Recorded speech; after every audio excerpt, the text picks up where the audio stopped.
Another day, another piece of bad news for Joe Biden and the Democrats, leftists, and his supporters in general. And you would almost start to feel sorry for these folks. Well, okay, maybe not so much. But today they got a piece of news that doesn't just talk about how bad things could go in November 2024. It talks about how bad things could go if their mortal political enemy were to be sworn in January 2025. Axios dropped a piece that says Trump supporters are preparing in earnest for a second term. What does all this mean? Hang on, folks. We're going to get into all this in just 1 second.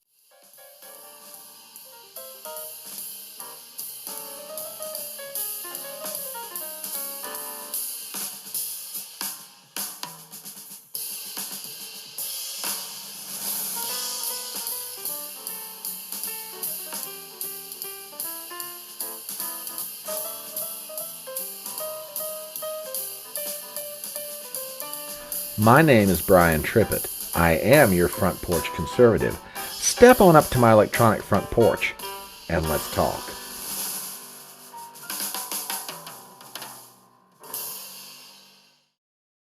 So before we get started, please remember that I would love to have you become a part of Fedora Nation. So if you're not a subscriber to the channel, please do so. Hit the bell for notifications. Please leave a comment below, share the video around, and also finally give me a thumbs up. So let's talk about today's article that dropped from Axios and it's causing Democrats to pull their collective hair out. We start with the following. Behind the curtain, Trump allies pre-screen loyalists for unprecedented power grab. Article written by Jim Vanderhei and Mike Allen. We read the following. Former President Trump's allies are pre-screening the ideologies of thousands of potential foot soldiers as part of an unprecedented operation to centralize and expand his power at every level of the U.S. government if he wins in 2024. Officials involved in the effort tell Axios. Why does it matter? Hundreds of people are spending tens of millions of dollars to install a pre vetted pro Trump army of up to 54,000 loyalists across government to rip off the restraints imposed on the previous 46 presidents. Well, I think that's a bit of an exaggeration, but okay, whatever.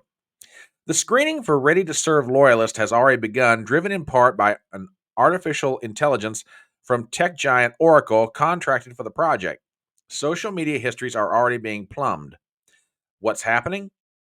When Trump took office in 2017, he included many conventional Republicans in his cabinet and key positions. Those officials often curtailed his behavior and power. Trump himself spends little time plotting government plans, but he's well aware of the highly coordinated campaign to be ready to jam government officials' offices with loyalists willing to stretch traditional boundaries.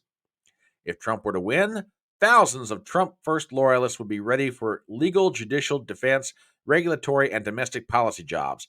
His inner circle plans to purge anyone viewed as hostile to the hard edged, authoritarian sounding agenda that plans he calls Agenda 47. Okay, let's get into some of this.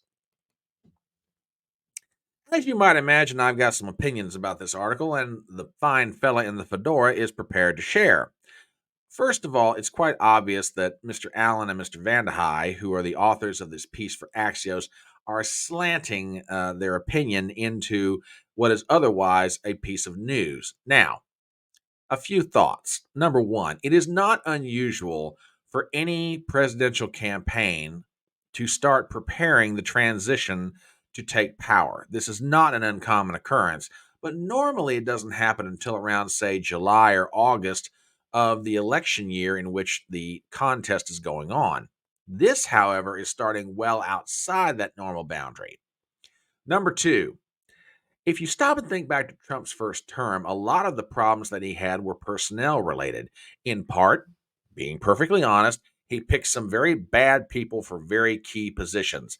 That is solely on Donald Trump. But the other part of it is the bureaucracy has been entrenched for a good 60 or 70 years, going back all the way to the days of what Eisenhower called the military industrial complex.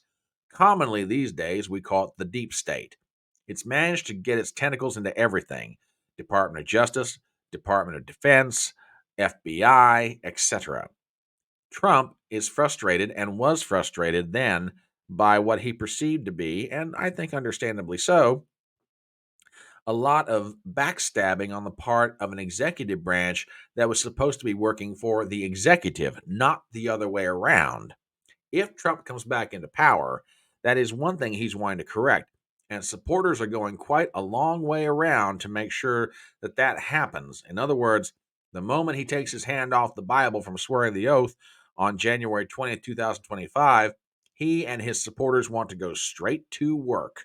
So, plans are already being made in the background. Now, as you might imagine, this tends to freak people out who are not supporters of Donald Trump. So much so, in fact, that people are having various reactions which range anywhere from the hysterical to the comical.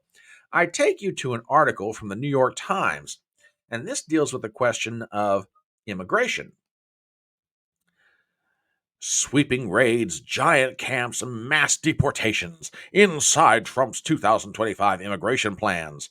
Donald Trump wants to reimpose a COVID era policy of refusing asylum claims, this time basing that refusal on assertions that migrants carry other infectious diseases like tuberculosis.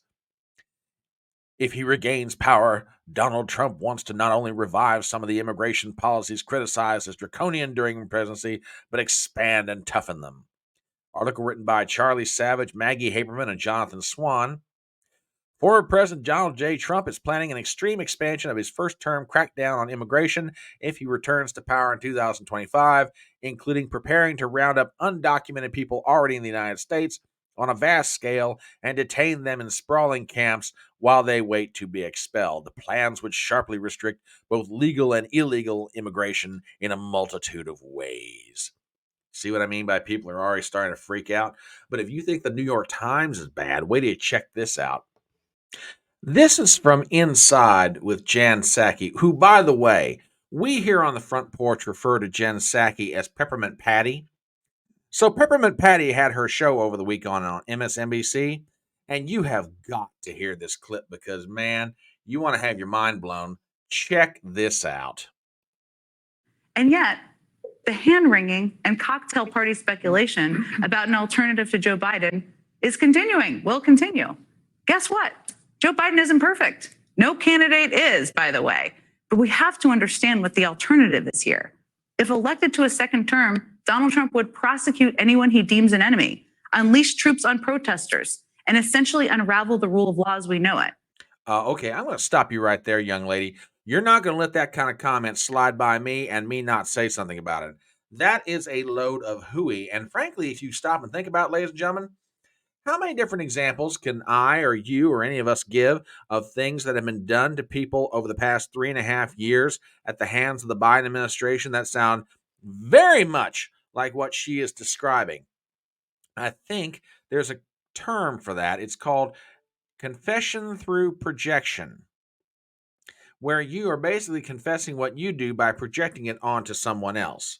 But anyway, I digress. We continue.